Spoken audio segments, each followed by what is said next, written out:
يصلون على النبي يا أيها الذين آمنوا صلوا عليه وسلموا تسليما اللهم صل على سيدنا ومولانا محمد وعلى آل سيدنا وعلى أزواج سيدنا وعلى أصحاب سيدنا ومولانا محمد وبارك وسلم وصل عليه بلند آواز الصلاة والسلام علیکم یا سیدی یا رسول اللہ، اونچی آواز الصلاة والسلام علیکم یا سیدی یا رحمت للعالمین وعلا آلک و اصحابک یا سیدی یا خاتم النبیین۔ بلند آواز پڑھیے الصلاة والسلام علیکم یا سیدی یا عالم ما کان وما یکون وعلا آلک و اصحابک یا سیدی یا نور الافئدۃ والعیون۔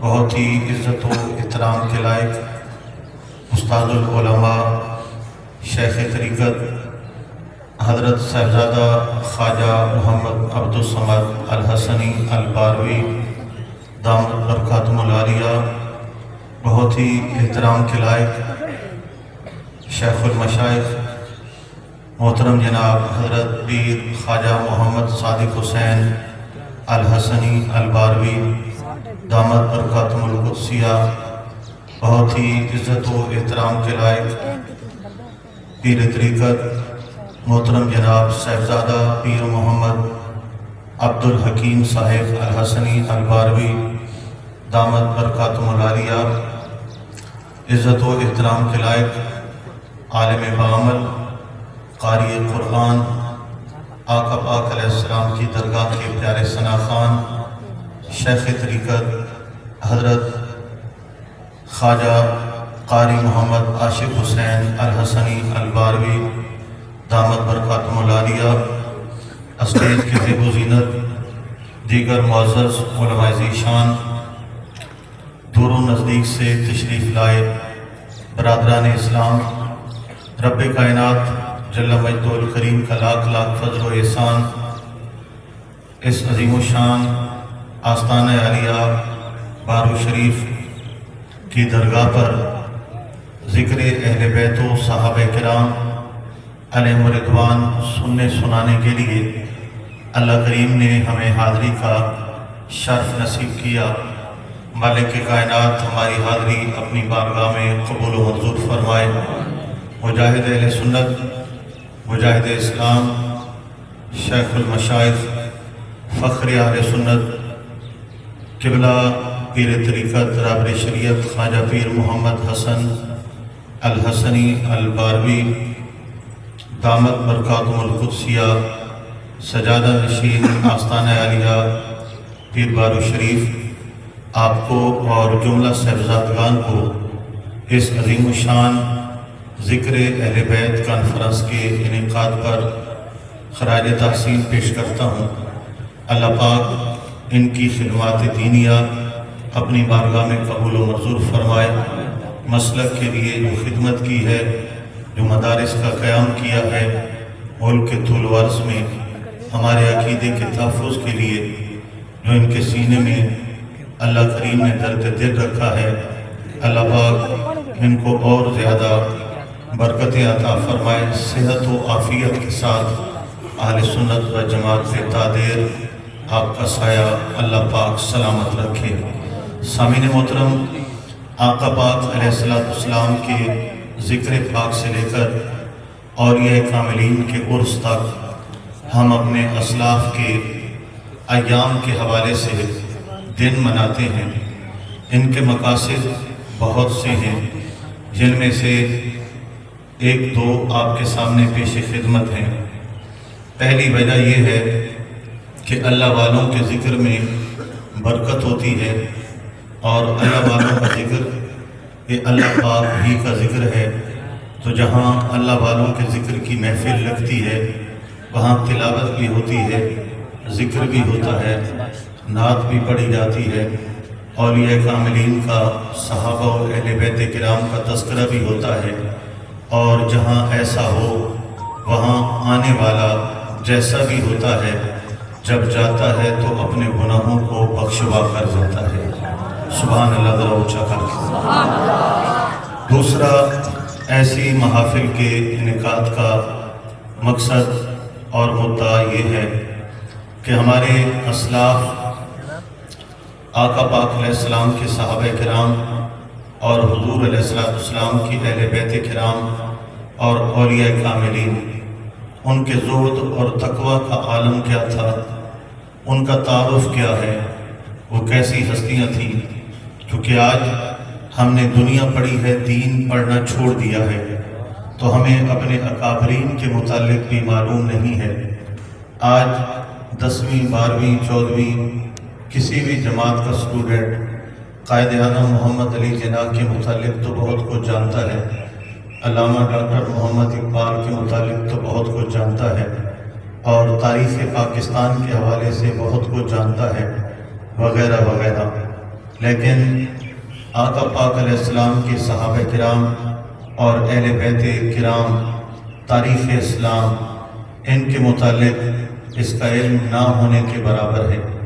تو نئے لوگوں کو، اس دور کے مسلمانوں کو اپنے اسلاف کے ساتھ جوڑنے کے لیے، تاکہ ہمارے لیے ان کے نام کوئی عجیب نہ ہو، اوپرے نہ ہو، انسنے نہ ہو، ہم اتنا ان کو بیان کریں، اتنا سنیں، اتنا سنائیں کہ جب نبی کریم کے کسی صحابی کا نام آئے یا حضور کی اہل بیت سے کسی فرد کا نام آئے تو نام سنتے ہی ہم کہیں کہ یہ لوگ ہمیں جان سے بھی پیارے ہیں، ہم انہیں جانتے بھی ہیں، ہم انہیں پہچانتے بھی ہیں۔ تو ان لوگوں کا ان لوگوں کے ساتھ تعارف رکھنے کے لیے اس طرح کی محافل کا انعقاد کرنا یہ بھی ضروری ہے۔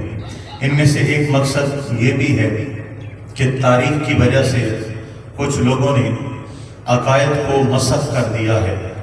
عقیدہ ایمان ہوتا ہے، اور ایمان کا ماخذ، مرجع، مرکز و محور اللہ کا قرآن ہے اور نبی کریم علیہ السلام کا فرمان ہے، لیکن لوگوں نے تاریخ کی من گھڑت کہانیاں، دھوڑے ٹپے مائیے سنا کر ان برگزیدہ ہستیوں کے متعلق لوگوں نے عقائد خراب کر دیے ہیں۔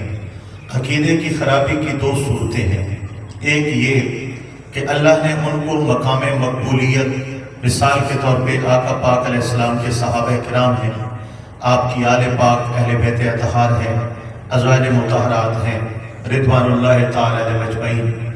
اللہ پاک نے قرآن اور نبی کریم علیہ السلام نے اپنے فرمان اور شریعت مطہرہ میں ان کو جو مقام ملا ہے، تاریخ کی جھوٹی کہانیاں سن کر لوگوں نے ان کے متعلق غلط ذہن بنا لیا ہے، اور جو مرتبہ ان کو دیا گیا کہیں اس سے کم تر سمجھتے ہیں، یہاں تک کہ ان کو اپنا دشمن سمجھنے لگے اور ان کی خلاف ورزی کرنا اپنے اوپر لازم سمجھنے لگے۔ وجہ کیا ہے؟ قرآن حدیث سے منہ موڑا اور تاریخ سے اپنا تعلق جوڑا۔ اور دوسری خرابی یہ آئی کہ جو مقام اللہ نے ان کو دیا تھا، کچھ لوگوں نے تاریخ پر مبنی یا اپنی خواہشات پر مبنی ایسے عقائد گھڑے کہ جو وہ نہ تھے ان کو وہ بھی بنایا، اور اپنے عقائد اور نظریات کے اندر ان کو شامل کر لیا۔ مثال دوں گا کہ امت میں، میرے آقا پاک علیہ السلام کی پوری امت میں جو سب سے افضل ترین ہستیاں ہیں وہ نبی کریم کے صحابہ کرام ہیں اور آقا پاک کی اہل بیت اطہار ہے، اور حضور کے اہل بیت و صحابہ کرام میں جو سب سے مقدس ہستیاں ہیں وہ خلفائے راشدین ہیں، اور خلفائے راشدین میں بالترتیب انبیاء کرام کے بعد حضور کی امت میں جو سب سے افضل ہستی ہے وہ حضرت امیر المومنین خلیفہ بلا فاصل ابو بکر صدیق رضی اللہ تعالی عنہ ہیں، اور حضرت صدیق و عمر رضی اللہ تعالی عنہما۔ یہ دو افراد آقا پاک کی امت میں سب سے بلند درجہ رکھتے ہیں، اور اس کے بعد بالترتیب حضرت سیدنا عثمان ذو النورین رضی اللہ تعالی عنہ، اور ان کے بعد حضرت مولا کائنات علی شیر خدا رضی اللہ تعالی عنہ۔ یہ درجات ہیں کہ آقا پاک کی امت کے اندر خلفائے راشدین سب سے بلند و بالا درجہ رکھتے ہیں، اور ان کا درجہ ہر حال میں انبیاء سے کم ہے، ہر حال میں انبیاء سے کم ہے، کم ہے، کم ہے۔ کوئی غیر نبی کسی نبی کے قدموں کی خاک کے مرتبے کو بھی پہنچ سکتا نہیں ہے۔ آقا پاک کے اصحاب اور اہل بیت میں کوئی مقام نبوت کو چھو نہیں سکتا۔ اب دوسرا معاملہ کیا ہے؟ اب کہ آقا پاک کی امت کے اندر سب سے افضل یہ ہے، اب تاریخ مسخ کردہ تاریخ سنانے کے بعد ان کی خلافت کا بھی انکار کر دیا گیا، ان کی خلافت راشدہ کا بھی انکار کر دیا گیا، معاذ اللہ ان کے عدل و انصاف کا بھی انکار کر دیا گیا، معاذ اللہ ان کے ایمان کا بھی انکار کر دیا گیا۔ اتنا ظلم ڈھایا ہے تاریخ کے کالے اوراق نے اس امت پر کہ ایک عقیدہ جس کا تعلق ہمارے ایمان کے ساتھ ہے اس کو بھی مسخ کر دیا گیا اور تاریخ کے نام پر بھلا دیا گیا۔ اب دوسرا معاملہ کیا ہے؟ دوسرا معاملہ کہ جو نہ تھے ان کو وہ بنا دیا گیا، جو نہ تھے ان کو وہ بنا دیا گیا۔ میں مثال دینا چاہوں گا، ہمارا اس امت کا اس بات پر اجماع ہے کہ انبیاء کرام علیہ السلام اور اللہ کے ملائکہ یہ معصوم ہیں۔ معصومیت جس طرح نبوت نبی کے لیے خاص ہے، معصومیت بھی انبیاء کرام علیہ السلام کے لیے خاص ہے۔ غیر نبی معصوم نہیں ہوتے بلکہ محفوظ عن الخطا ہوتے ہیں، محفوظ ہوتے ہیں۔ اللہ پاک ان کو، ان کی اللہ کی رحمت ان کو اپنے حصار میں لے لیتی ہے۔ اب دوستو کچھ لوگوں نے غیر انبیاء کرام کو بھی معصوم کہنا شروع کر دیا، اور ہمارے جو ہے اہل سنت میں بھی رواج پڑ گیا کہ امام ائمہ معصومین وغیرہ وغیرہ، یعنی جو نہ تھے وہ بنا دیا گیا۔ اور کچھ نے تو یہاں تک کہا، اور یہ حقیقت، یہ مبنی پر حقیقت بات ہے، یہ عقیدہ ہے، اگرچہ اس کو بیان نہیں کرتے لیکن یہ عقیدہ ہے ایک قوم کا کہ نبوت اور امامت میں فرق ہے۔ نبوت کم درجہ ہے جبکہ امامت نبوت سے اعلیٰ درجہ ہے۔ یعنی مطلب یہ ہے کہ جو ائمہ اہل بیت گزرے ہیں ان کا مرتبہ انبیاء کرام سے بلند و بالا ہے، نعوذ باللہ، ہزار بار نعوذ باللہ۔ تو اس طرح کچھ جو تھے اس کا انکار کیا گیا اور کچھ جو نہ تھے وہاں تک پہنچا دیا گیا۔ بغض صحابہ میں ایمان کا بھی انکار کر دیا، اور حب اہل بیت کے نام پر مقام انبیاء کرام سے بھی ان کو بلند و بالا بیان کر دیا گیا اور اپنے عقائد کا حصہ بنا دیا گیا۔ نہ قرآن کے ساتھ تعلق ہے، نہ ایسے عقائد کا میرے آقا پاک کے فرمان کے ساتھ تعلق ہے، اور نہ ہی اجماع اہل سنت یا اجماع امت کے ساتھ اس کا تعلق ہے۔ تو ایسے پروگرام سجا کر اہل سنت و جماعت علماء ذیشان کو منبر پر بٹھا کر آپ کے سامنے گفتگو کروانے کا مقصد یہ ہے کہ ہمارے عقائد پر بھی پڑوسی ہونے کی وجہ سے، شہری ہونے کی وجہ سے، دکانداریاں اکٹھی ہونے کی وجہ سے، دفتر میں اکٹھے کام کرنے کی وجہ سے، سکول و کالج میں ایک جگہ تعلیم حاصل کرنے کی وجہ سے، یا رشتہ داریاں ہونے کی وجہ سے ہمارے عقائد پر بھی ان کا اثر ہوتا جا رہا ہے۔ میں آپ کو ایک مثال دوں گا۔ ایک دیوار ہے بالکل فریش ہے، آپ نے کلر کروایا ہے اور وائٹ چٹے رنگ کا اس کے اوپر جو ہے وہ کلر کیا گیا ہے۔ اس کے ساتھ ایک دیوار ہے جو میلی کچیلی ہے، جو ہے گرد والی ہے، اور اس پر مٹی پڑی ہوئی ہے اور مٹی وہاں سے اڑتی ہی رہتی ہے۔ اگر ان دونوں کو دیواروں کو ایک جگہ سے چٹی کر دی جائے اور دوسری میلی صاف ہو تو اب اس سے نقصان کس کو ہوگا؟ کیا میلی کو کوئی نقصان ہوگا چٹی دیوار کے ساتھ ہونے کی وجہ سے؟ قطعاً میلی دیوار کو نقصان نہیں ہو سکتا، وہ میلی ہے وہ میلی ہی رہے گی۔ البتہ نقصان چٹی کا ہوگا۔ وائٹ کلر جو دیوار ہے اس پر اس مٹی کے اثرات آئیں گے، اس کا میل آئے گا اور اس کو بھی میلا کر دے گی۔ تو لہذا اہل سنت و جماعت چٹا سچا سچا چمکتا ہوا آفتاب کی طرح عقیدہ ہے۔ سبحان اللہ اونچا بولتے ہیں نا۔ تو جب کوئی میل عقیدے والا ہمارے ساتھ بیٹھے گا، ہم اس کے ساتھ بیٹھیں گے، ہماری گپ شپ چلے گی، مطلب ہم بد مذہبوں اور گستاخوں کے ساتھ جب اٹھنا بیٹھنا رکھیں گے، ہمارا عقیدہ تو چٹا ہے لیکن اس کا میل ہمارے عقیدے کو میلا کر سکتا ہے، بڑا گندا کر سکتا ہے، ہماری نورانیت کھو سکتی ہے۔ اور ایسا ہی ہوا ہے، یہی وجہ ہے رشتہ داریوں کی وجہ سے، یا ایک شہر ہونے کی وجہ سے، یا ایک علاقہ ہونے کی وجہ سے، یا ایک جو ہے وہ کام ہونے کی وجہ سے ہمارا نتیجہ کیا نکلا ہے؟ محرم الحرام کے ماہ مقدس کے اندر ہمارے لوگوں کو کیا پڑی ہے کہ یہ کالے کپڑے پہنتے ہیں، جبکہ یہ شعار ہے ایک خاص قوم کا جن کا میرے آقا پاک کے صحابہ کے ساتھ کوئی تعلق اور واسطہ نہیں ہے۔ آپ پہنیں گے تو آپ کیا ثابت کر رہے ہیں؟ یہ لباس حب اہل بیت کی نشانی نہیں ہے، یہ بغض صحابہ کی نشانی ہے۔ اگر ہمارے گھر پر کالا جھنڈا لہرا رہا ہے، علم نشانی کو کہتے ہیں، یہ جھنڈا نشانی ہوتی ہے، یہ کس بات کی نشانی ہے کہ یہ وہ لوگ ہیں جن کا صحابہ کرام سے تعلق نہیں ہے۔ اگر ہمارے گھروں پہ لہرائے ہیں، ہم کیا علم دے رہے ہیں، ہم کیا نشانی دے رہے ہیں؟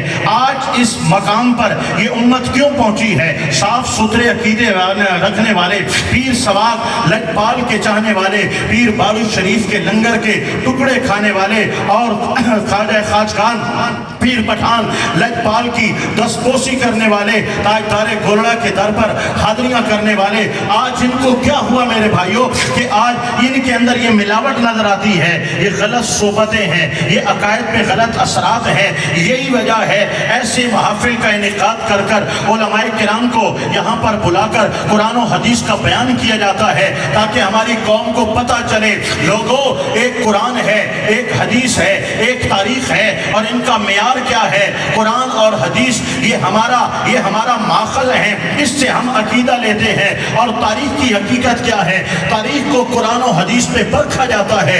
جو تاریخ قرآن و حدیث سے متصادم ہوتی ہے، ٹکرا جاتی ہے، اس تاریخ کو پاؤں کی ٹھوکر پہ رکھا جاتا ہے، اور جو تاریخ قرآن و حدیث کے ساتھ چلتی ہے اس تاریخ کو لے لیا جاتا ہے۔ لہذا اس قوم کو برملا بتلانے کے لیے، عقائد کے تحفظ کے لیے، عقائد کی شفافیت کے لیے، کھرا سچا سنی عقیدہ پہنچانے کے لیے یہ اس طرح کی محافل کا انعقاد کیا جاتا ہے تاکہ پتہ چل جائے ہمارے عقیدے کا مرکز تاریخ نہیں ہے، قصے نہیں ہیں، کہانیاں نہیں ہیں، توڑے نہیں ہیں، ٹپے نہیں ہیں، مجلسیں نہیں ہیں۔ ہمارے عقیدے کا مرکز اللہ کا قرآن ہے، مصطفیٰ کا فرمان ہے۔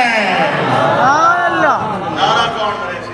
سبحان اللہ، نعرہ تکبیر، نعرہ رسالت، نعرہ خلافت، نعرہ اللہ اکبر و کبیرہ۔ آئیے سامعین محترم، میں چند لمحات اپنے موضوع کے حوالے سے کچھ گزارشات پیش خدمت کرنے جا رہا ہوں۔ رب ذوالجلال نے کائنات کے اندر، ساری کائنات کے اندر سب سے بڑی شان، سب سے بڑی عزت، سب سے بڑا مقام، سب سے بڑا مرتبہ میرے آقا مولا نبی رحمت، شفیع امت، تاجدار ختم نبوت، حبیب خدا حضرت سیدنا محمد مصطفیٰ صلی اللہ علیہ وآلہ وسلم کو عطا فرمایا ہے۔ اور ہزار جملوں کو اپنے اندر سمو دیتا ہے یہ جملہ، بعد از خدا بزرگ توئی، قصہ مختصر۔ پوری کائنات کے اندر، اللہ کی مخلوق کے اندر سب سے بڑی ذات میرے آقا مولا نبی کریم علیہ السلام کی ذات ہے۔ سارے اونچوں میں اونچا سمجھیے جسے، ہے اس اونچے سے اونچا ہمارا نبی، سب سے اولا و بالا ہمارا نبی، سب سے اعلیٰ و اعلیٰ ہمارا نبی۔ میرے آقا پاک کو اللہ نے عزتوں کا تاج عطا فرمایا ہے۔ پھر میرے رب ذوالجلال نے نبی کریم کی نسبتوں کو بھی عزتیں عطا فرمائی ہیں۔ وہ جس شہر کے اندر جلوہ گر ہوتے ہیں وہ شہر عزت پا جاتا ہے۔ میرے آقا پاک علیہ السلام جو لباس پسند فرماتے ہیں، زیب تن فرماتے ہیں، وہ لباس عزت پا جاتا ہے۔ میرے آقا پاک محبت کے ساتھ جو نام لے لیتے ہیں وہ نام عزت پا جاتا ہے۔ میرے آقا نبی کریم تاجدار کونین علیہ السلام سواری کے لیے کوئی جانور پسند کرتے ہیں، وہ جانور عزت پا جاتا ہے۔ میرے آقا جس راہ پہ چل جاتے جاتے ہیں وہ راستہ عزت پا جاتا ہے، وہ مکہ میں ہوتے ہیں رب ذوالجلال مکہ کی قسمیں بیان کرتا ہے، وہ مدینہ میں جلوہ گر ہوتے ہیں رب ذوالجلال حضور کی نسبتوں کی قسمیں بیان کر رہا ہے۔ محبوب جہاں جہاں آپ کے قدم ہیں اس ٹکڑا اس خطہ زمین کی تیرا رب قسمیں بیان فرما رہا ہے۔ اس کا گھر میرے آقا پاک کا گھر محراب و ممبر، حضور گھر آتے ہیں ممبر پہ آتے ہیں محراب پہ آتے ہیں، پھر اپنے آستانے پاک اپنے حجرہ پاک میں جاتے ہیں، پھر آتے ہیں پھر جاتے ہیں۔ آقا پاک کے قدموں کا صدقہ وہ زمین کا ٹکڑا نہیں رہتا بلکہ ریاض الجنہ جنت کا باغ بنا دیا جاتا ہے۔ میرے بھائیوں مدینہ کی مٹی ہو تو اس میں شفا رکھ دی جاتی ہے، یہ نسبت مصطفیٰ ہے۔ یثرب ہو تو اس کو طیبہ بنا دیا جاتا ہے، یہ نسبت مصطفیٰ ہے صلی اللہ علیہ وسلم۔ پتہ چلا حضور کی دور کی نسبت بھی بڑا اثر رکھتی ہے، بڑی شان رکھتی ہے۔ تو سب سے زیادہ قربتیں نسبتیں جن کو ملی ہیں میرے آقا نبی کریم کی ازواج مطہرات ہیں، میرے آقا پاک کے اہل بیت اطہار آل پاک ہیں، میرے آقا نبی کریم علیہ السلام کے صحابہ کرام ہیں رضوان اللہ تعالی علیہم اجمعین۔ ازواج مطہرات وہ ہیں جن کو مومنوں کی ماؤں کا درجہ دے دیا ہے۔ ماؤں سے بڑھ کر اگر انہیں عزت و شان دو گے تو تم مومن کہلاؤ گے، کیونکہ میرے رب نے، میں دوستوں آیات کی طرف نہیں جا رہا، تفسیر کی طرف نہیں جا رہا، اپنا مدعا بیان کرنے کے لیے بڑی جلدی آگے بڑھ رہا ہوں، لیکن سبحان اللہ تو کہنا ہوگا، دائیں بائیں اگلے پچھلے ہاتھ چاہ کے ذرا اونچا اونچا ماشاءاللہ۔ اللہ اکبر و کبیرہ۔ النبی اولا بالمؤمنین من انفسہم وازواجہ امہاتہم۔ میرے نبی کی بیویاں مومنوں کی مائیں ہیں، مومنوں کی مائیں ہیں۔ بتلایا جا رہا ہے مومن وہی ہے جو مصطفیٰ کی ازواج کو ماؤں سے زیادہ درجہ دینے والا ہے۔ میرے آقا پاک کے صحابہ کرام ان کی نسبتوں کے کیا کہنے۔ اللہ اکبر و کبیرہ۔ میرا رب ایک بار نہیں بار بار رضی اللہ عنہم، اللہ ان سے راضی ہے، اللہ ان سے راضی ہے، اللہ ان سے راضی ہے۔ کلًا وعد اللہ الحسنى، اللہ نے میرے نبی کے ہر صحابی سے جنت کا وعدہ کر دیا ہے۔ اللہ نے حضور کی نسبتوں کا صدقہ ان کو بڑا نوازا ہے، بڑا نوازا ہے، بڑا نوازا ہے۔ دنیا کے سارے اولیاء کرام جو کہ غیر صحابی ہیں اگر ساری زندگی کی کروڑوں نیکیاں ملا دیں اور میرے آقا پاک کا ایک پل کا صحابی جس کے دامن میں ایک نیکی بھی نہ ہو اس صحابی کے قدموں کی خاک کو بھی نہیں پا سکتے۔ یہ مقام صحابیت ہے۔ اللہ اکبر و کبیرہ۔ آئیے آگے بڑھتے ہیں۔ میرے آقا نبی کریم علیہ السلام کی آل پاک جب سرکار دو عالم نبی مکرم صلی اللہ علیہ وسلم کے صاحبزادہ والا شان ایک دنیا سے پردہ کر گئے، ایک کے بعد دوسرے میرے آقا پاک علیہ السلام کے شہزادے بھی دنیا سے پردہ کر گئے۔ مکے والوں نے تانا دیا، لوگوں ایک نئے دین کی بات کرتے ہیں، نئے اعمال کی بات کرتے ہیں، ایک نئے مذہب کی بات کرتے ہیں، لیکن معاملہ یہ ہے کہ ان کے بیٹے ہی نہیں ہیں، ان کے صاحبزادے ہی نہیں ہیں۔ نسلیں تو صاحبزادوں سے چلتی ہیں، کام تو صاحبزادوں سے چلتے ہیں، مشن تو صاحبزادوں سے چلتے ہیں۔ جب ان کا بیٹا ہی نہیں ہے ان کا نام بھی مٹ جائے گا، ان کا کام بھی مٹ جائے گا۔ میرے رب نے اپنے حبیب کریم علیہ السلام کی آل کے متعلق اس آیت کریمہ کا نزول کیا۔ محبوب انا اعطیناک الکوثر، آپ کے رب نے آپ کے سر پہ کوثر کا تاج رکھ دیا ہے۔ فصلی لربک وانحر، بس آپ نماز پڑھیں، آپ قربانی کریں۔ ان شانئک ھو الابتر، وہ کہتے ہیں آپ کی نسل مٹ جائے گی، آپ کی اولاد مٹ جائے گی، آپ بے اولاد رہ جائیں گے۔ اے محبوب آپ کا رب وعدہ کر رہا ہے نسلیں ان کی مٹنے والی ہیں جو تیری نسل کو مٹانے والے ہیں۔ رب تو یہ کہہ رہا ہے ساری کائنات جو آپ کو مٹانا چاہیں گے وہ مٹا دیے جائیں گے۔ محمد کا نام اور آل محمد تو قیامت تک قائم رہنے والی ہے۔ سبحان اللہ، ذرا اونچا بولیے نا۔ اے محبوب ہم نے آپ کو کوثر کا تاج عطا کیا ہے۔ میرے رب نے فرمایا وہ کہتے ہیں آپ کی نسل نہیں چلے گی۔ میرے رب نے اعلان کر دیا انا اعطیناک الکوثر۔ اس کوثر کی بہت سی تفاصیل ہیں جن میں سے ایک علماء ذیشان نے یہ بھی کی ہے، آسان الفاظ میں بڑی جلدی پیش کر رہا ہوں۔ محبوب کریم آپ کو ہم نے کوثر کے حساب سے آل عطا کرنی ہے۔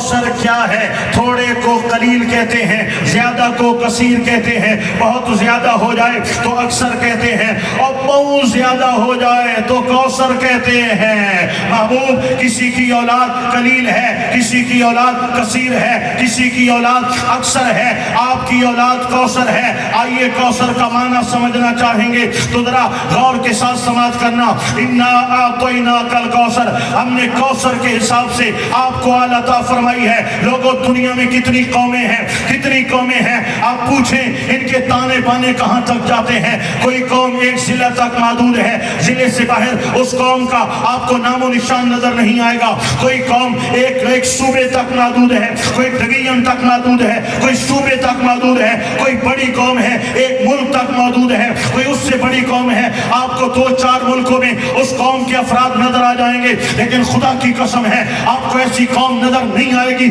جو 4 دانگ عالم میں دنیا کے ہر ملک کے اندر اس قوم کا بندہ پایا جاتا ہو۔ ایسی عالمگیر قوم آپ کو اور کوئی نہیں ملے گی۔ اگر ملیں گے تو آل محمد ملیں گے۔ سادات وہ آل ہے، وہ قوم ہے کہ پوری دنیا کے کوشے کوشے میں جہاں بھی جاؤ آپ کو سید زادہ ضرور نظر آئے گا۔ مولا اتنی بڑی نسل فرمایا وہ مٹانا چاہتے تھے، ہم آل محمد کو بڑھانے والے ہیں۔ آئیے ایک اور انداز میں سنیے گا، ذرا تکڑا کر کے نعرہ لانا۔ اللہ اکبر۔ اب سنیے گا میرے بھائیوں، سنیے گا ایک اور عرض کرنے جا رہا ہوں۔ گھومیے گھومیے، گھر گھر گھومیے، گھر گھر گھومیے۔ یزید آیا تھا مٹانے، آیا تھا مٹانے، آیا تھا مٹانے، کٹ بھی گئے، سر نیزوں پہ چڑھ بھی گئے، کہا ہم نے مٹا ڈالا۔ رب کا قرآن کہہ رہا تھا ان شانئک ھو الابتر، تو مٹے گا، آل محمد نہیں مٹنے والے۔ انجام کیا ہوا؟ آج جاؤ دستک دو گھروں پہ اور سوال کرو آپ کے گھر میں یزید ہے، آپ کو ہو سکتا ہے انکار کی بجائے تھپڑ پڑے یا کوئی وڈا ہی مار دے یا کوئی چند ستھرے الفاظ ہی بول دے، ورنہ انکار ہوگا۔ آپ پھرو 1000 دروازے کھٹکھٹاؤ، 1,00,000 دروازوں پہ دستک دو اور پوچھو تمہارے گھر میں یزید ہے؟ آپ کو یزید نام کا بندہ روئے زمین پہ نہیں ملے گا۔ خدا کی قسم ہے جس در پہ دستک دو گے کہیں پہ غلام حسین نظر آئے گا، کہیں پہ خادم حسین نظر آئے گا۔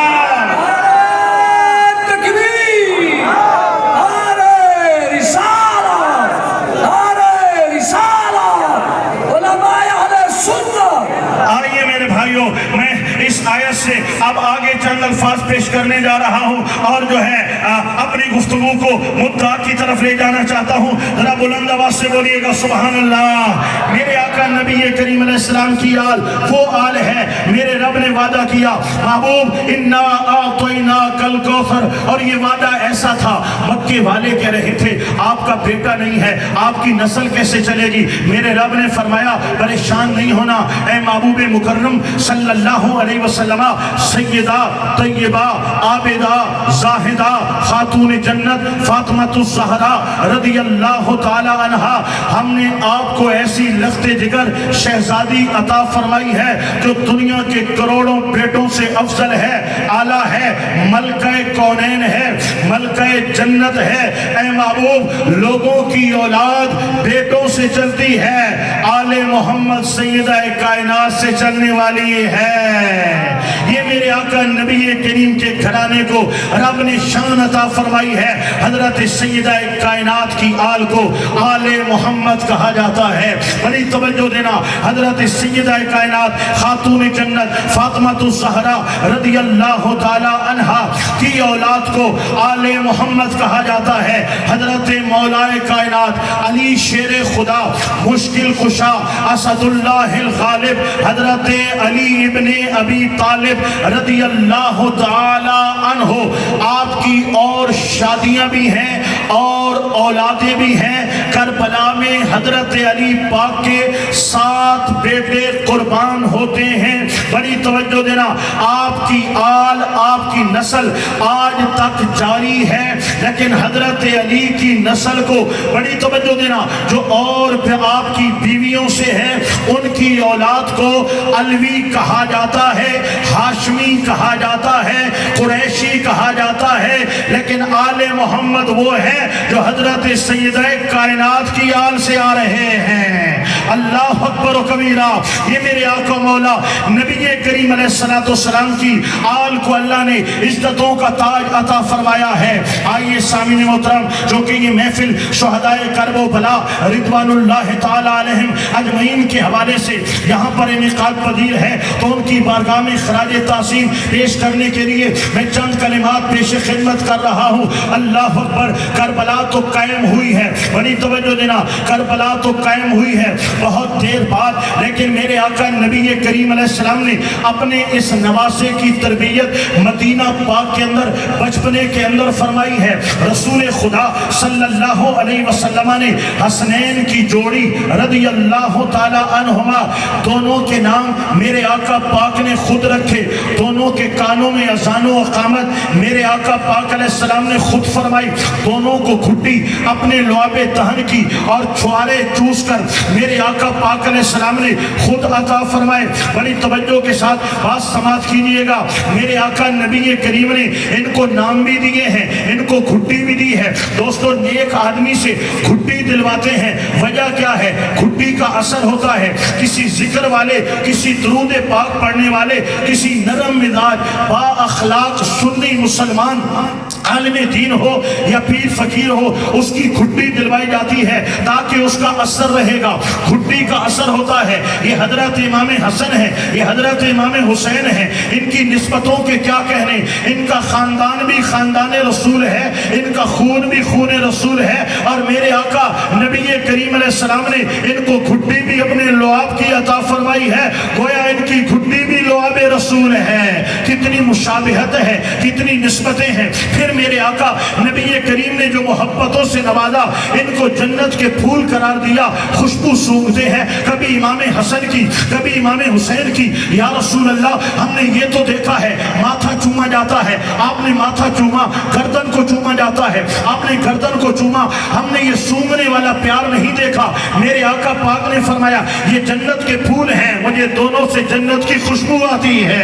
میرے آقا نبی کریم علیہ السلام نے حضرت سیدہ کائنات کو جنت کی عورتوں کی سردار قرار دے دیا، امام حسن و حسین کو جنت کے نوجوانوں کا سردار قرار دے دیا۔ میرے آقا نبی کریم علیہ السلام نے بار بار اپنے دامن میں لے کر رب سے دعا کی ہے۔ حضرت اسامہ بن زید رضی اللہ تعالیٰ عنہ، رات کا عالم ہے، حضور سے کوئی کام ہے، میں نبی کریم کے در دولت پہ آیا، میں نے آقا پاک علیہ السلام سے حال احوال کیا، مجھے یوں لگتا تھا حضور نے جو اکل مارا ہوا ہے، چادر لپیٹی ہوئی ہے، آپ کے دائیں بائیں کچھ ہے، کچھ ابھرا ہوا نظر آیا، مجھ سے رہا نہ گیا۔ میں نے کہا یا رسول اللہ، یہ دائیں بائیں چادر میں کیا چھپا ہے؟ نبی کریم نے چادر کو ہٹایا، ایک طرف امام حسن نظر آیا، ایک طرف امام حسین نظر آیا۔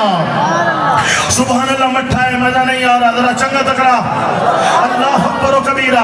میرے آقا پاک مسکرائے، ہاتھ اٹھائے، مولا یہ میرے بیٹے ہیں، میری بیٹی کے بیٹے ہیں، یا اللہ میں ان سے محبت کرتا ہوں، اے اللہ تو بھی ان سے محبت کر، اور جو ان سے محبت کرتا ہے مولا تو ان سے بھی محبت فرما۔ میں کیا کیا بیان کروں، بس دوستو میں اپنی گفتگو کو آگے لے جانے کے لیے یہاں پہ چند کلمات مقام حسین، مقام حسنین کریمین میں پیش کر رہا ہوں، لیکن آپ سے سبحان اللہ کی داد لینا نہیں بولوں گا اور زبردستی لوں گا۔ آپ کو سبحان اللہ بولنا پڑے گا، تکڑا بولنا پڑے گا، اونچا بولنا پڑے گا، بولیے گا بولیے گا۔ اب جب بات ختم ہوگی تو پتہ تب چلے گا۔ میں بہت سی روایات کو جمع کر رہا ہوں۔ اے مدینے والوں، اے نبی کریم کے صحابہ، آپ نے نبی کریم کو دیکھا؟ فرمایا ہاں ہاں دیکھا۔ حسنین کریمین کا بچپن بھی دیکھا؟ فرمایا ہاں ہاں دیکھا۔ ہم نے کہا ذرا بتلائیے حضور کو اور حسنین کو کیسے دیکھا؟ بڑی توجہ، نبی کریم کو اور حسنین کریمین کو کیسے دیکھا رضی اللہ تعالیٰ عنہما۔ اب سنیے گا، صحابہ کرام نے بتلایا، کیا بتلایا؟ کبھی تو نماز کا عالم ہے اور میرے حسین آقا پاک کی پشت پہ ہیں، سجدہ لمبا ہو رہا ہے، کبھی میرے آقا پاک علیہ السلام سر راہ ہیں اور حسنین میرے آقا پاک کے شانوں پہ نظر آ رہے ہیں۔ بڑی توجہ دینا، ہم نے کیا سنا؟ میرے آقا پاک بیٹھے ہیں اور حسنین حضور کی گود میں نظر آ رہے ہیں، میرے آقا نبی کریم علیہ السلام لیٹے ہیں، حسنین کریمین میرے آقا پاک کی چھاتی پہ نظر آ رہے ہیں۔ صحابہ کیا دیکھا؟ فرمایا ہم نے دیکھا۔ کہتے دیکھا؟ فرمایا جب بھی دیکھا مصطفیٰ کو اور حسنین کو ایک ساتھ دیکھا تو کبھی حسنین مصطفیٰ کی پشت پہ نظر آتے ہیں، کبھی حسنین مصطفیٰ آتے ہیں، کبھی حسنین مصطفیٰ کے شانوں پہ نظر آتے ہیں، کبھی حسنین مصطفیٰ کے سینے پہ نظر آتے ہیں۔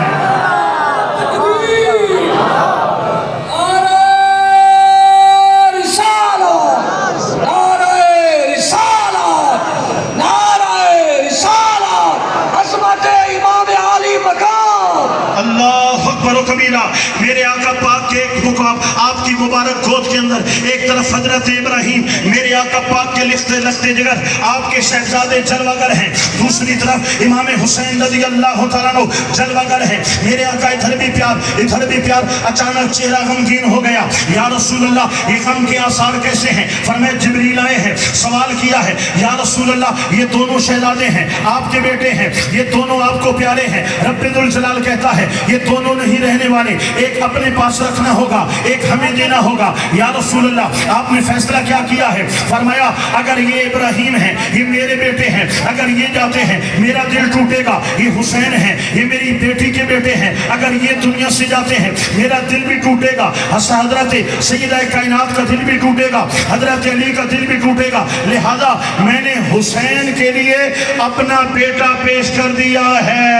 ابھی 2 دن گزرے ہیں، حضرت ابراہیم رضی اللہ تعالیٰ عنہ آپ کی دنیا آپ کا وصال ہو جاتا ہے۔ میرے آقا نبی کریم علیہ السلام نے تدفین فرمائی، ذرا توجہ دینا، اللہ کے محبوب علیہ السلام اللہ اکبر و کبیرہ مسجد نبوی میں جلوہ گر ہے۔ حضرت امام حسین کھیلتے کھیلتے جو آئے، حضور نے یوں بازو پھیلائے، مرحبا یا حسین، آؤ حسین میرے پاس آ جاؤ۔ حسین میرے آقا کے پاس آئے، حضور نے سینے سے لگایا، میرے آقا پاک نے ماتھا چوما، گردن کو بوسہ دیا۔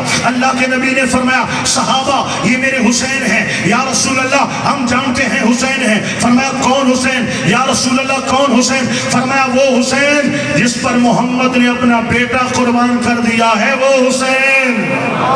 یہ میرے آقا پاک علیہ السلام کی محبتیں ہیں، نسبتیں ہیں، یہ جو پیار ہے، یہ جو لاڈ ہے، یہ جو کاندھوں پہ سوار ہے، یہ جو حالت سجدہ کے اندر سجدے کو طول دیا جا رہا ہے، یہ جو گردن کو چوما جا رہا ہے۔ اے فاطمہ جب حسین کو پیاس کی وجہ سے رونے مت دیا کرو، حسین روتا ہے تو میرا دل بھی روتا ہے۔ یہ اصل میں کربلا کی تیاری ہے۔ میرے آقا پاک جلوہ گر تو مدینے میں ہے، حضرت میرے آقا کی نگاہ حسین کو کربلا میں دیکھ رہی ہے کہ وہاں بھوک بھی ہے، وہاں پیاس بھی ہے، وہاں تیر و تلوار بھی ہے، وہاں کربلا کا میدان بھی ہے، وہاں گرمی کی شدت و حدت بھی ہے، وہاں پر ناہن جانوں کی طرف سے ظالموں کی طرف سے حملہ بھی ہے۔ یہ نکاح نبوت دیکھ رہی ہے اور حضور امام حسین کی تربیت کر رہے ہیں۔ اے حسین تیری زبان میں میرا لعاب ہے، تیرے بدن میں میرا خون ہے، تم نے میرے کاندھوں پہ سواری کی ہے، میں نے تیرے لیے سجدوں کو طول دیا ہے، میں نے تیرے لیے محراب میں منبر چھوڑا ہے، میں نے تیرے لیے اے امام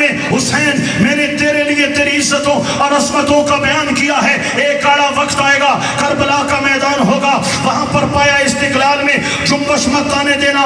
یہ دین متین جو ہم نے مکے میں اعلان کیا، ہم مدینے میں آئے، مدینے سے عام کیا، اس کو حضرت امیر المومنین صدیق اکبر لے کر چلیں گے اور بہت دور تک پہنچائیں گے۔ حضرت عمر بن خطاب دین کا جھنڈا لے کے چلیں گے اور ایران اور عراق کی سلطنت پرچم اسلام لہرائیں گے۔ حضرت عثمان غنی یہ جھنڈا لے کے نکلیں گے اور 4 ٹانگے عالم میں دین کے ڈنکے بجائیں گے۔ حضرت مولا کائنات علی شیر خدا یہ دین کا پرچم 4 ٹانگے عالم میں لہرائیں گے۔ حضرت امام حسن مجتبیٰ دین کا کام کریں گے اور اس دین کو پوری دنیا میں عام کریں گے۔ حضرت سیدنا امیر معاویہ رضی اللہ تعالیٰ عنہ وہی مشن سنبھالیں گے اور شام تک پرچم اسلام لہرائیں گے۔ پھر ایک ناخلف آئے گا جو تخت نشین ہوگا اور اہل زمین پہ اہل اسلام پہ ظلم ڈھانا چاہے گا، کتاب و سنت کو بدلنا چاہے گا، شریعت محمدی کو تبدیل کرنا چاہے گا۔ پھر آمنا سامنا ہوگا، آپ کو کربلا میں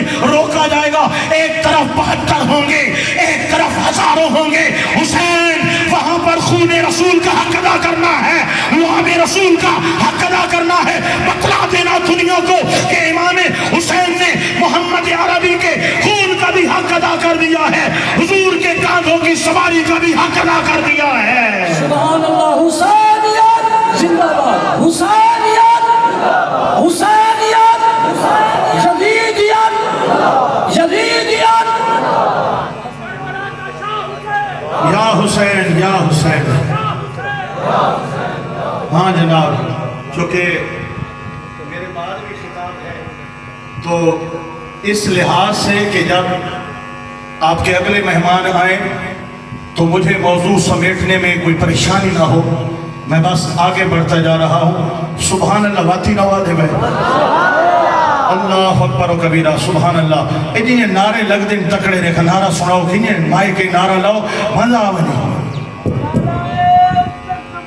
بیدار جی کے نعرہ کا جواب دو، نعرہ تکبیر، ہاتھ کھڑا کر کے جواب دو، نعرہ تکبیر، نعرہ رسالہ، نعرہ رسالہ، نعرہ خلافت، نعرہ حیدری۔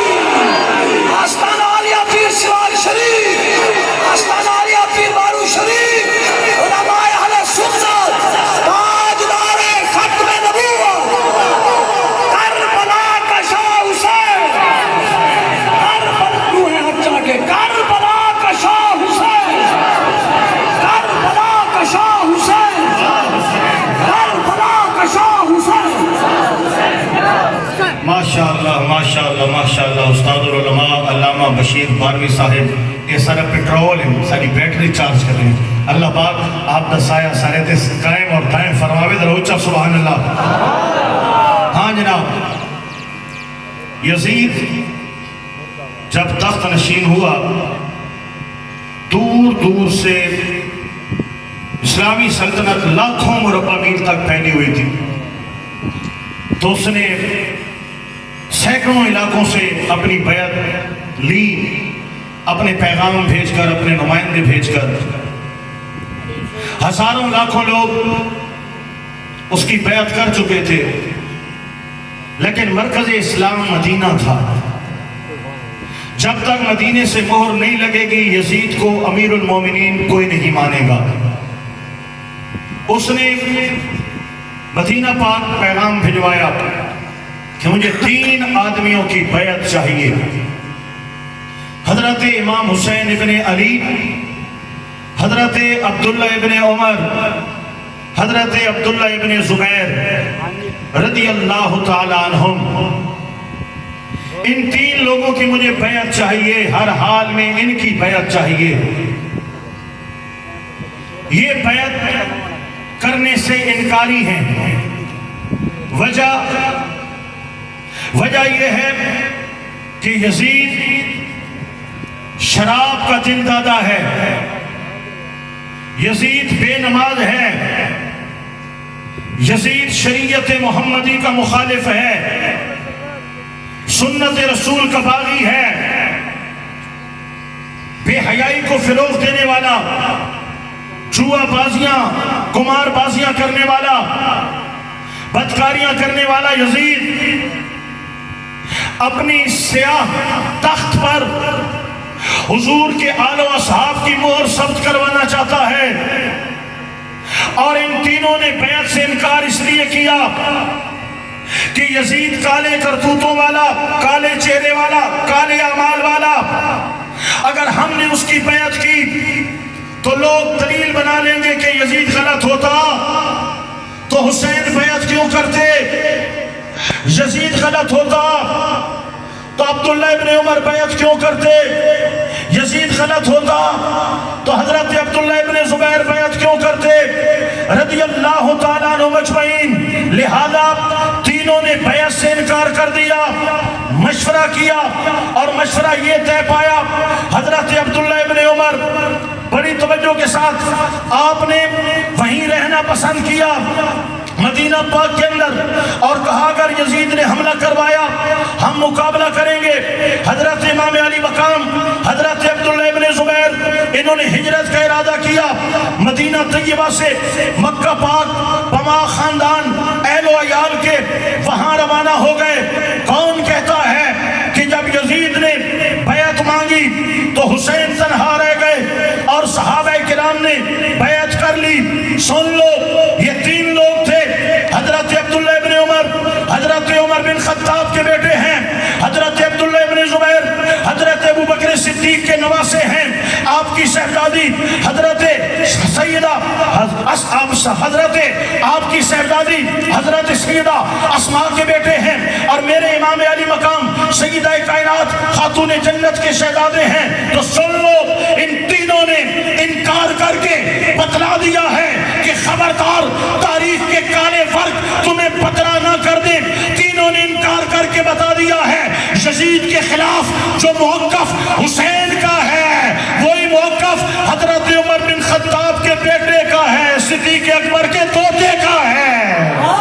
سبحان اللہ سبحان اللہ. دوستو پھر وہ خطوں کا آنا, امام مسلم بن عقیل کا جانا, کوفے والوں کی بے وفائی کرنا, امام علی مقام کا خط پانا اور کوفے کی طرف چل پڑنا, یہ تو لمبے معاملات ہیں اور بات کو سمیٹ نہیں پائیں گے.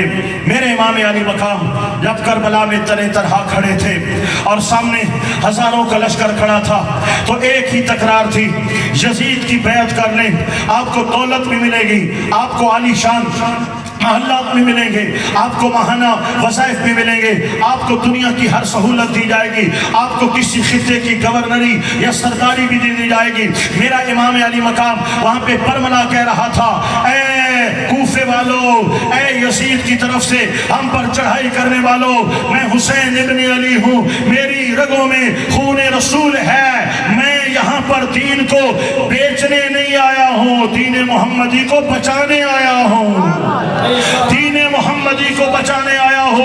وہ پیاس کی شدت بھی ہے دوستو, کئی دنوں سے پانی بند کر دیا گیا کہ پیاس کے ذریعے ان کو مجبور کیا جائے, بھوک کے ذریعے ان کو مجبور کیا جائے, ان کو گرمی کی حدت و شدت کے ذریعے مجبور کیا جائے. لیکن انہیں مدینے سے پیغام مل چکا تھا, اے حسین ایک وقت آئے گا وہاں پر پایا استقلال میں جنبش نہ آنے پائے, وہ 10ویں کی رات پوری رات رکوع و سجود میں گزرتی ہے اور وہاں پر چراغ بجھا کر کے پوچھا جاتا ہے, صبح نیزے چلیں گے, بھالے چلیں گے, تیر و تلوار چلیں گے, گردنیں کٹیں گی, کربلا کی ریت ہمارے خون سے رنگین ہو جائے گی, کسی کو جان پیاری ہے تو جا سکتا ہے, کوئی یہ نہ کہے مجھے حسین نے مروا دیا. چراغ بجھا رہا, سسکیوں راہوں کی آواز آتی رہی. جب چراغ چلا تو دوستو جتنے چراغ بجھنے سے پہلے موجود تھے اتنے چراغ جلنے کے بعد بھی موجود رہے اور ہر شخص رو رو کے کہہ رہا تھا, حسین جس طرح آپ کی جان دین محمدی پہ فدا ہے, ہماری جانیں آل محمدی پہ فدا ہے. رات سجدوں میں گزرتی ہے, کبھی کسی خیمے سے یاسین کی آواز آتی ہے, کہیں سے رحمان کی آواز آتی ہے, تہجد پڑھی جاتی ہے, اذان فجر دی جاتی ہے, ادھر ڈھول ہیں, ادھر باجے ہیں, ادھر کنجریاں رقص کر رہی ہیں, یزیدی فوج کے اندر جو ہے وہ تماشے لگے ہوئے ہیں, ادھر سجدے کیے جا رہے ہیں, تہجدیں ادا کی جا رہی ہیں, اذان فجر دی جا رہی ہے اور کربلا کی ریت پر فجر کی نماز پانچ جماعت ادا کی جا رہی ہے. آمنے سامنے ہے. میرا امام پھر کہہ رہا ہے, ارے کوفے والو تم نے بلایا, یہ تیرا خط ہے, یہ تیرا خط ہے, بلا بلائے مہمان کے ساتھ بھی کوئی ایسا کرتا ہے, اور مہمان بھی ایسا جو نبی کریم کا نواسا ہے, جس نبی کا تم نے کلمہ پڑھا ہے میں اسی کا نواسا ہوں, مجھے حضور نے کاندھوں پہ اٹھایا ہے, میری گردن کو چوما ہے, میرے آقا نے مجھے جنت کا پھول قرار دیا ہے. وہ دل نہیں رکھے تھے سینوں میں, پتھر رکھے تھے, وہ یہی کہہ رہے تھے ہمیں بیعت چاہیے. میرے امام نے جب دل دہلا دینے والا خطاب کیا, ایک ہر کا جگر پر نکلتا ہے اور وہاں سے دوڑ کر آپ کے قدموں میں آتا ہے, حضور معافی فرمایا, تو دنیا میں بھی آزاد ہے, قیامت میں بھی آزاد ہے. دوستو پھر دنیا نے دیکھا, نیزے چلے, بھالے چلے, تیر چلے, تلواریں چلی, لیکن جب تک بڑی تو جب تک یاد رکھنا, جب تک نبی کریم کے اہل بیت تب تک کسی نے عام کو کربلا میں نہیں جانے دیا, جب تک نبی کریم علیہ السلام کے صحابہ میں سے ایک بھی باحیات رہے اور وہاں پر آپ کے ساتھ موجود رہے. شہداء کربلا کی تعداد 72 ہے. آپ سن رہے ہو, آپ سمجھ رہے ہو میری بات, بڑے غور کے ساتھ سننا سمجھنا. منہ لٹک جاتے ہیں جب ہم سے کوئی بات کرتا ہے, او جی حضرت امام حسین یہ لے ٹورے نا مدینہ پاک جو وہ ویندے بیان کوفے صحابہ نال کیوں نہ گئے, انہوں نے لگا کیوں چھوڑ دیتا نہیں. اس کا پہلا جواب سنو, حضرت امام حسین رضی اللہ تعالیٰ عنہ مشاورت سے گئے ہیں. امام مسلم بن عقیل کو پہلے بھیجا ہے. جب امام مسلم بن عقیل کے ہاتھ پر 40,000 لوگوں نے بیعت کی, آپ نے پھر خط بھیجا, فرمایا حسین 40,000 لوگوں نے حسینی بیعت کر لی ہے, لہذا اب آپ کو آنے میں کوئی